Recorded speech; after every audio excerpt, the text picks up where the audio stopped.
मोठ्या पद्धतीने आंब्याची पॅकिंग चाललेली आहे आणि त्या माध्यमातून हे जे रसायन आहे या रसायनाला बॅन केलेले आहे आणि हे लोक या आंब्यांवरती बघा असं मारतात आंब्यांवरती आणि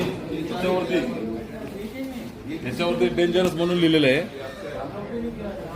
आणि हे आंबे हे मारून पॅकिंग करून एक्सपोर्ट करत असेल किंवा लोकल विकत असेल आणि हे रसायन अत्यंत घातक आहे. तुम्हाला मी दाखवतो.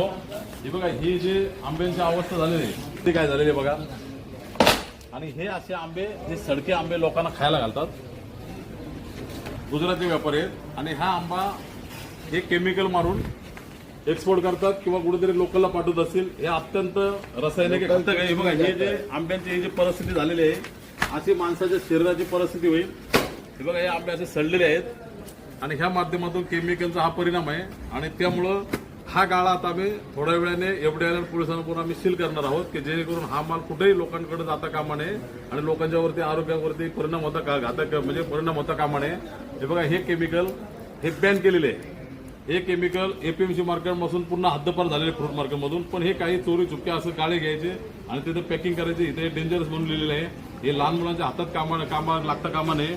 आणि हे बघा हा जो स्प्रे आहे हा ह्या पद्धतीने ते फवारणी करतात आंब्यांवरती असा आणि त्याच्यामुळे हे आंबे पूर्ण सडलेले आहेत आणि त्यामुळं ह्या भावेशबाईंना मी विनंती करतो हे सगळं काम स्टॉप करून एफडीओ वाल्यांना बोलून पोलिसांना बोलून तात्काळ आपण याला सील करून घेऊया.